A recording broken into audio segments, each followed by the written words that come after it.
Assalomu alaykum. Viloyatimiz hayotiga oid muhim xabar va yangiliklar tafsiloti bilan efirda Xorazm 24 axborot dasturi. Xalq deputatlari Xorazm viloyati kengashining navbatdagi sessiyasi bo'lib o'tdi. Sessiya kun tartibida viloyatning ijtimoiy-iqtisodiy hayoti bilan bog'liq 14 ta muhim masalalar ko'rib chiqildi. Dasturimizning dastlabki lavhasi shu haqda. Sessiyada deputatlar, idora tashkilotlar rahbarlari va ommaviy axborot vositalari vakillari ishtirok etdi.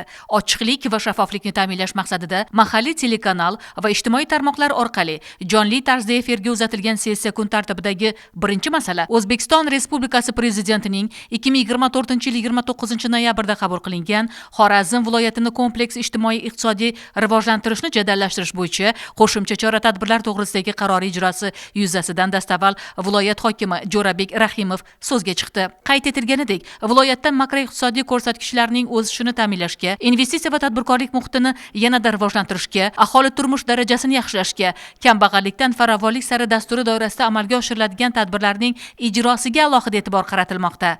Qaror ijrosini ta'minlash maqsadida 2025-yil davomida yalpi hududiy mahsulot hajmining o'sish sur'ati 107,9% ga bajarildi. Bunda 34 trillion so'mlik sanoat va 35 trillion so'mlik qishloq xo'jaligi mahsulotlari ishlab chiqarilgan. 14 trillion so'mlik qurilish ishlari hamda 37 trillion so'mlik xizmatlar ko'rsatilgan. Viloyatdagi zaxira va imkoniyatlarni ishga solish hisobiga, ayniqsa turizm sohasini yanada rivojlantirishga zamin yaratmoqda.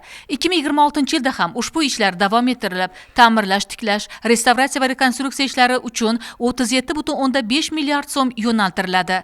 Sessiya kun tartibiga kiritilgan boshqa masalalar bo'yicha viloyat prokurori, viloyat ichki ishlar boshqarmasi boshlig'i, viloyat hokimi o'rinbosarlari va boshqa mas'ul rahbarlarning hisobotlari eshitildi.